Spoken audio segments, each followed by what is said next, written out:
Another day of practice is done and in the books. What did we learn and what things can we expect to see this Saturday?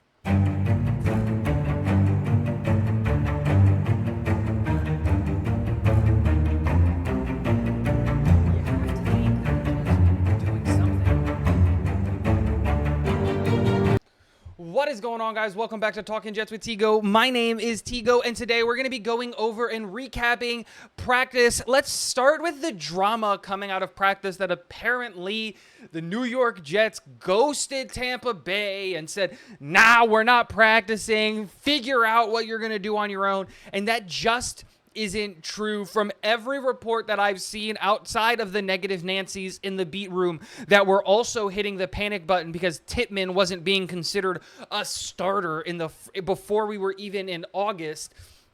The decision to cancel second practice was a decision made in March, something when they knew that the Giants weren't going to be at their facility, where the Jets knew that they didn't want to do the second day of practice, and this was a plan that they wanted to execute ever since picking up Aaron Rodgers, because the second day of walkthroughs doesn't really do anything and causes more injuries when you're not facing your own teammates, and that's like public information. It worked out well in Spartanburg for the Carolina Panthers and the New York Jets because the Jets didn't want to do the second day of practice, but it did not make sense to drive all the way to the stadium to separate the practices.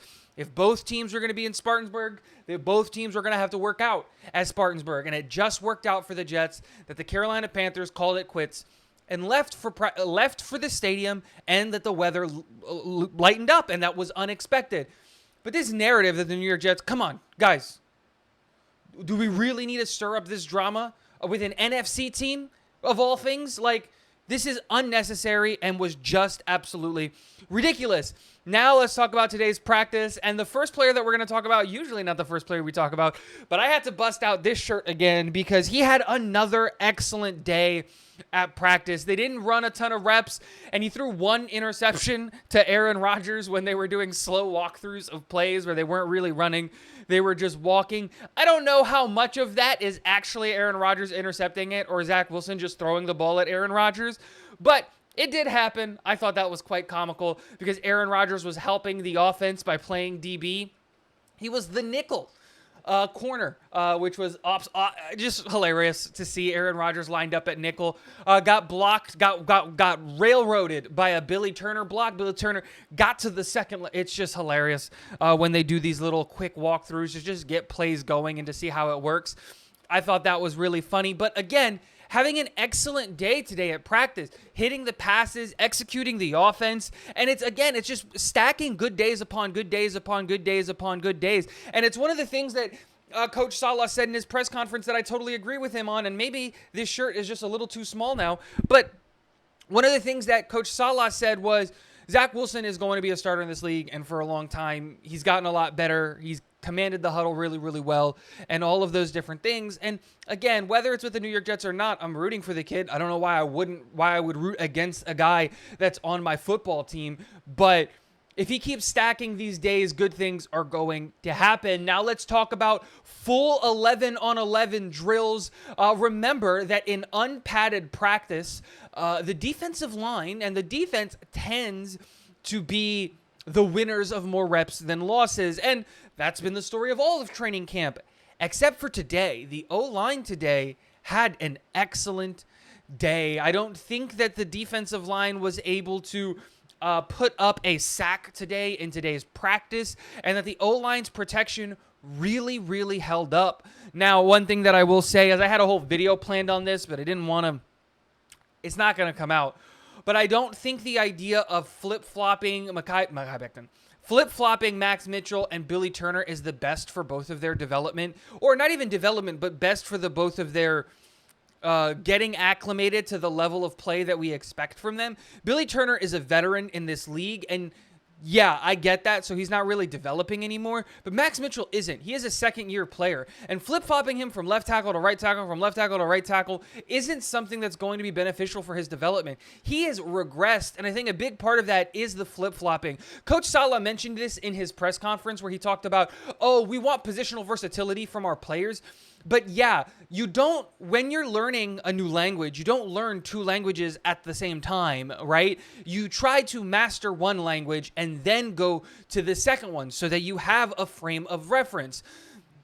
And with Max Mitchell still having to learn how to play tackle at an NFL level, asking him to learn two different positions with two different skill sets, two different activation areas in your body is absolutely crazy and can't be good for his development. If Max Mitchell isn't going to be the right tackle for this football team, I get that. He hasn't progressed enough in this offseason. And if Billy Turner is the guy that you want to see there, and his competition is not going to be Billy Turner and Mekhi Becton, who has started taking reps at right tackle today, and we'll talk about that in a second, that's fine. You have Max Mitchell be the full-time left tackle until Dwayne Brown comes back so that Billy Turner can work on his skill set and so that Max Mitchell can work on his skill set. And when the season comes and Dwayne Brown comes back, you can move him back to the right side if that's where you see him long-term, is at the right tackle position. And boom, now he can start working on that skill set. This flip-flopping of guys who aren't necessarily at a point in their careers that can flip-flop all this consistently is just bad for those players. Billy Turner has never really played any one position full-time, and I think that's one of the things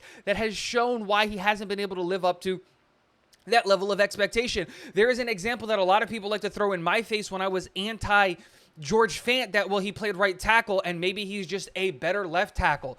And that's a fair assessment. And I think that that same notion should be used at the guys that we have inside of the tackle room right now, because it's just not fair to ask them to be write an essay and every other sentence switch hands and switch languages, have them work on their craft at one position.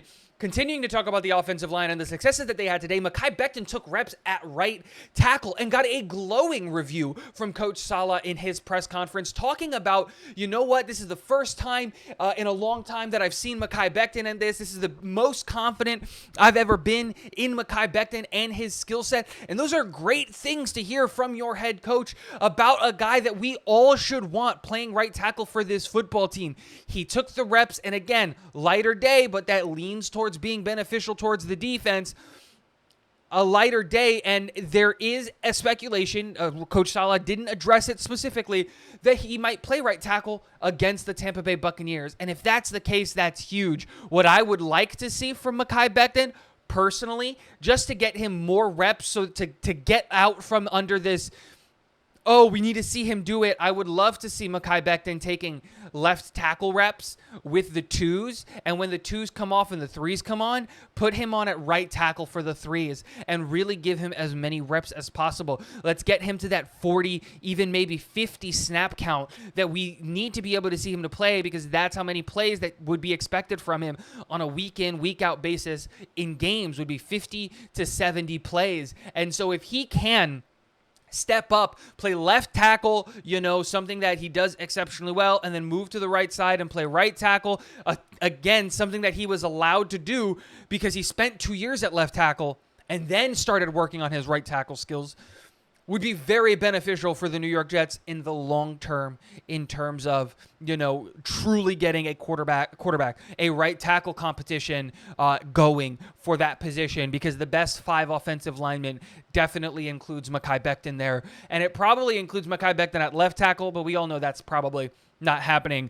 Other great news, Brees had 2 really, really good plays, even scored a touchdown today, one out wide, catching a pass up the middle to Aaron Rodgers, another one breaking up between the tackles and getting upfield before getting touched. Again, they weren't tackling today, so the play was dead when you would have been tackled, which is obviously a good sign for his development. Dalvin Cook was there at practice, and he's going to be there for tomorrow's practice as well before leaving for Florida for his kid to be born. I'm very excited for Dalvin Cook, and that seeing your first kid coming into this world is one of the best things on the planet. I wish him well, all of that stuff. But that all being said, it was very good to see that Dwayne Brown, Elijah Vera Tucker, Laken Tomlinson, Dalvin Cook all working off to the sideline. And so again, this team is coming together. We're starting to see what can happen. This offense can really click when things are working and when the protection happens. Aaron Rodgers had himself a really good day outside of a really, really out of character throw.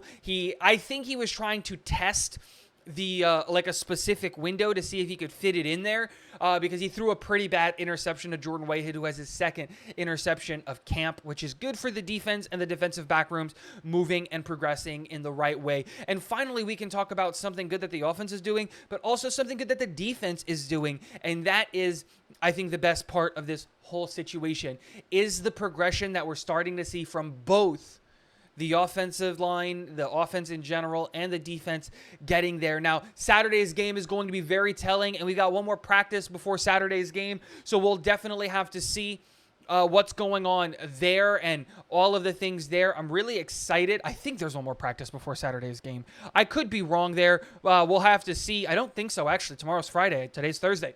So I don't think there's another practice. Whatever it is, we're going to be talking about the game leading up to Saturday, who the guys are to watch, what we should expect from this team, and hopefully we can win another preseason game and look good doing it. Let me know what you guys thought about today's practice in the comment section below. And last but not least, go Jets.